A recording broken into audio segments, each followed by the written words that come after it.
Good morning students. कक्षा 8 में हमारा चल रहा था एक चर वाले रैखिक समीकरण, उसकी अंतिम प्रश्नावली अब चालू होने वाली है। कक्षा 8 टॉपिक था हमारा एक चर वाले रैखिक समीकरण।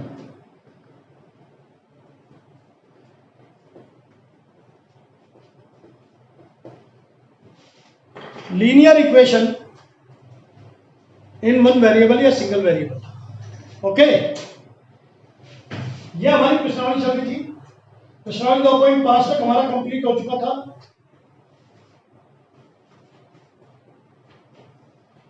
प्रश्नावली 2.6 अंतिम प्रश्नावली। प्रश्नावली 2.6 चालू करते हैं। क्योंकि अब मैंने बहुत सारे सवाल आपको कराए हैं, हर प्रश्नावली के लगभग सभी सवाल कराए। अब तक आपने क्या सीखा? चर क्या है, अचर क्या है, गुणांक क्या है, समीकरण क्या है, बहुपद क्या है, रैखिक समीकरण क्या है, लघुत्तम क्या है, पक्षांतरण क्या है, वज्रगुणन क्या है, तुल्य भिन्न क्या है। इस प्रश्नावलियों में हमने साधारणतः ये चीजें सीखी। इन संक्रियाओं का या नोमेनक्लेचर का अध्ययन प्रश्नावली में हमने किया था। यह अंतिम प्रश्नावली है, इसलिए मैं आपको कठिन से आसान की ओर ले चलूंगा सवाल करता हुआ। क्वेश्चन नंबर 7 सवाल है इस प्रश्नावली में। जो भी मैक्सिमम हुए मैं आपको करा देता हूं, बाकी सवाल आप लोग खुद करेंगे। देखिए, एक परिमेय संख्या बोलते ही दिमाग में 3 बातें बोलनी है आपको। P/Q के रूप में लिख सकते हैं, Q 0 नहीं होना चाहिए, P और Q दोनों पूर्णांक है। ये 3 बात आपको हमेशा बोलनी है। कोई भी आपसे कभी भी पूछे परिमेय संख्या क्या है, तो 3 बातें तुरंत बोल दो। P/Q के रूप में व्यक्त कर सकते हैं, Q 0 नहीं होना चाहिए, P और Q दोनों पूर्णांक है। और अपरिमेय को भी ऐसे बोलेंगे, P/Q के रूप में व्यक्त नहीं कर सकते, इसमें नहीं आएगा। Q 0 यहां भी नहीं होना चाहिए, P और Q दोनों पूर्णांक। ओके, एक परिमेय संख्या का हर अंश से अधिक है। किससे अधिक है? अंश से 8 अधिक है। तो जिससे होता है उसको अपन x मानते हैं। माना परिमेय संख्या का, दी गई परिमेय संख्या का, माना दी गई परिमेय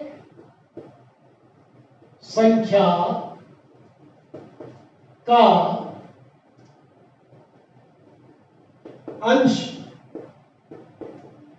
बराबर x। हर इससे 8 अधिक है, अतः हर x में 8 अधिक, 8x मत बोलना, वो 8 गुना हो जाता है। 8x क्या हो जाएगा? 8 गुना। और 8 अधिक ऐसा होता है, 8 कम ऐसा होता है, 8वां भाग ऐसा होता है। किसी परिमेय संख्या का हर अंश से 8 अधिक है, हमने समीकरण बना दिया। यदि अंश में, यह पहली स्थिति है, प्रथम स्थिति। दूसरी स्थिति देखिए, या दूसरी शर्त देखिए, अंश में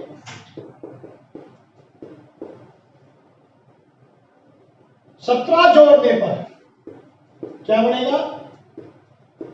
बोलो, अभी भी बताया था आपको, x + 17। और हर में से 1 घटाने पर,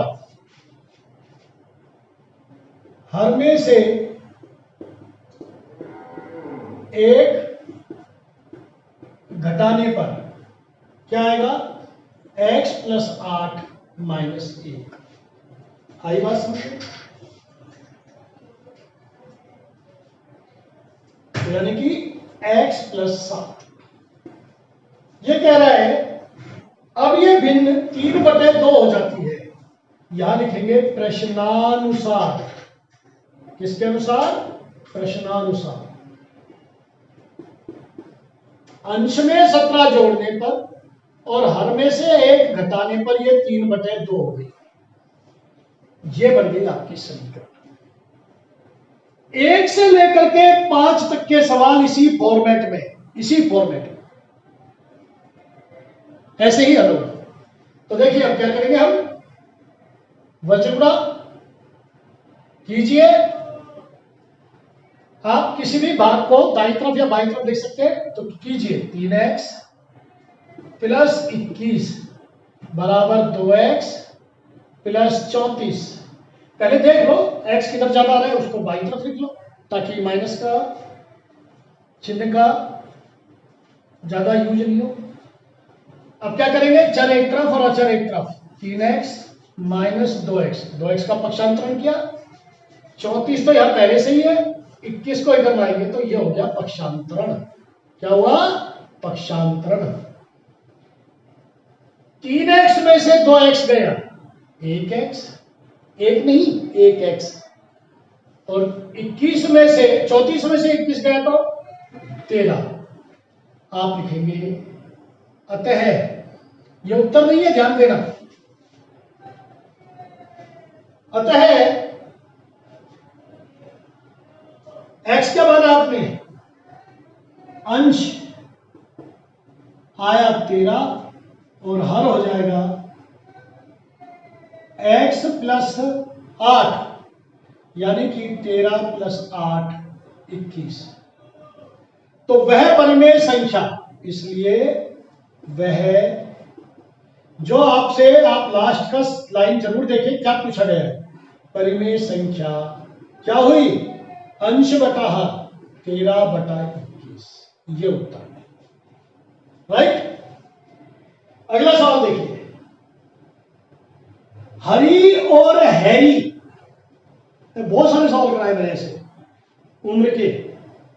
हरी और हैरी की आयु का अनुपात 5:7 है।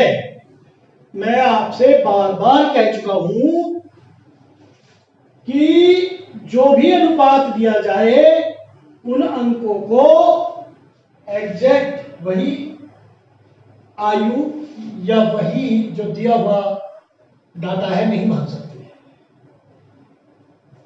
हरी एवं हैरी की आयु का अनुपात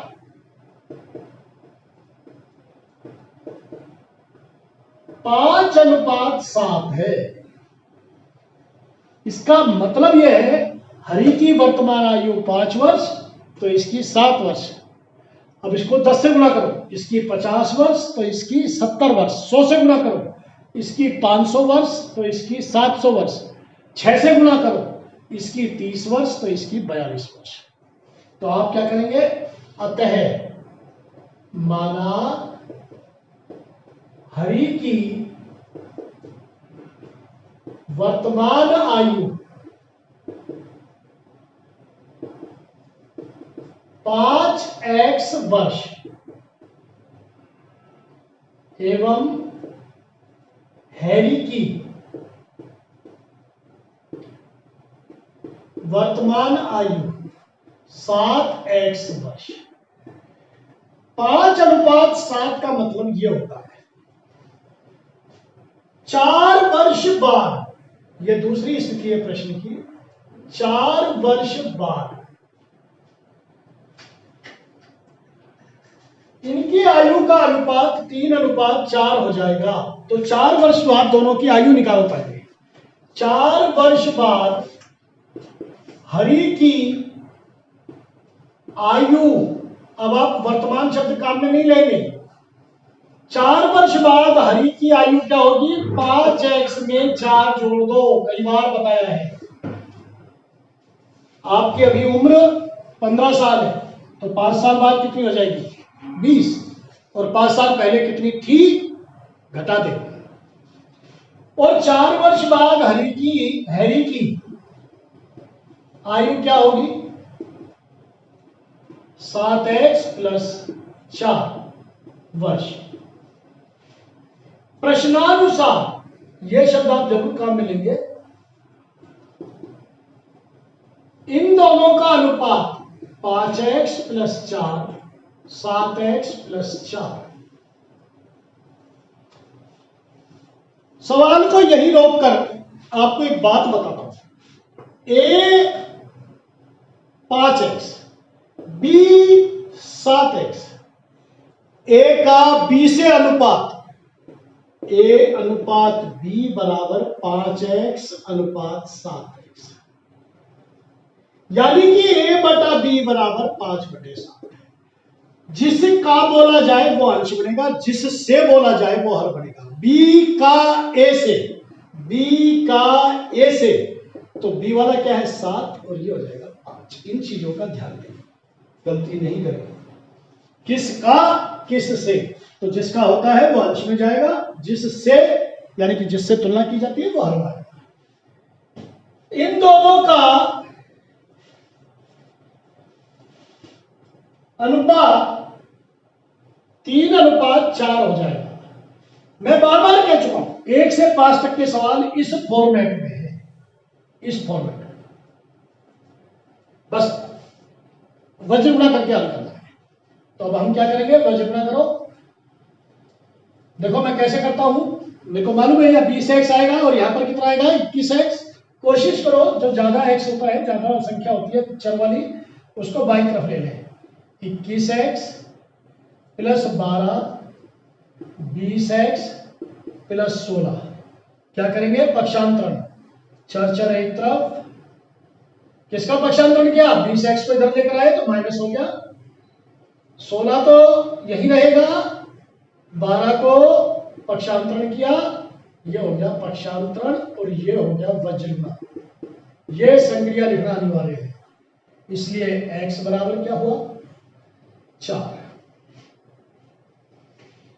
100 में से 20 या 30 बच्चे यहीं पर उत्तर लिखाएंगे और यहीं बस खत्म हो जाएगा मामला, जो कि पूरा सवाल सही किया है, क्योंकि उन्होंने ये नहीं पढ़ा कि x निकालना है या वर्तमान आयु ज्ञात करनी है। तो आप लिखेंगे, यहां आएगा उत्तर, देखो यहां पर, यही मत छोड़ देना। अतः हरि की वर्तमान आयु बराबर 5x, अर्थात 5 गुणा 4 20 वर्ष। और हैरी की वर्तमान आयु 7x, अर्थात 7 गुणा 4 28 वर्ष। ये है आपके उत्तर। ओके, सवाल नंबर 5 तक के जो है कराने की आवश्यकता नहीं है, क्योंकि ऐसे बहुत सारे सवाल हो गए हैं। और जो ये लैंग्वेज के सवालों में जहां वज्र गुणा वाली स्थिति आई थी, उसके बाद से ही वो सवाल होंगे। जैसे सवाल नंबर 4 कुछ भी नहीं है, 3y प्लस 4 बटे 2 माइनस 6y, चर आगे हो या पीछे कोई फर्क नहीं पड़ता, -2/5। जैसा जैसा सवाल कहे वैसा वैसा आप चलो। क्या करेंगे, बिल्कुल वज्र गुणा करेंगे। यहां से सवाल हमारा चालू हो गया था। यही कारण था कि मैंने 7वें सवाल से चालू कराया आज, क्योंकि आज हम इस प्रश्नावली को, इस टॉपिक को, इस चैप्टर को समाप्त कर दें। क्या आएगा इधर 12y, इधर क्या आएगा 15y। आप कोई सा भी किधर लिखे कोई फर्क नहीं पड़ता। तो आप लिखेंगे वज्र गुणा करने पर 15y प्लस 20 बराबर माइनस से गुणा करना है, चिन्ह बदल जाएंगे तो 2 दूनी 4, ये माइनस का 4 हो जाएगा। Minus minus plus, -2 -3 -5, -2 -3 plus 6। ये अंतर जब आपको आ गया तो आपको गणित समझ में आ गया। 2 कबूतर, माइनस का निशान कबूतर, 2 कबूतर, 3 कबूतर, 5 कबूतर, कबूतर। लेकिन जब संख्यात्मक रूप से गुणा करेंगे तो माइनस माइनस प्लस हो जाएगा। तो देखिए 12y प्लस, पक्षांतरण कीजिए, 15y minus 12y minus 4 minus 20, 20 को इधर ले गए माइनस, 12y को इधर लेकर आए माइनस, यही पक्षांतरण होता है। बाएं पक्ष से दाएं पक्ष में, दाएं पक्ष से बाएं पक्ष में जब भी संख्या जाएगी तो उसका चिन्ह बदलेगा, प्लस माइनस में, माइनस प्लस में, अंश में, आरांश में। तो क्या आया, 3y बराबर -24, इसलिए y यहां गुणा हो रहा है तो यहां जाकर क्या हो जाएगा, भाग, -8 उत्तर।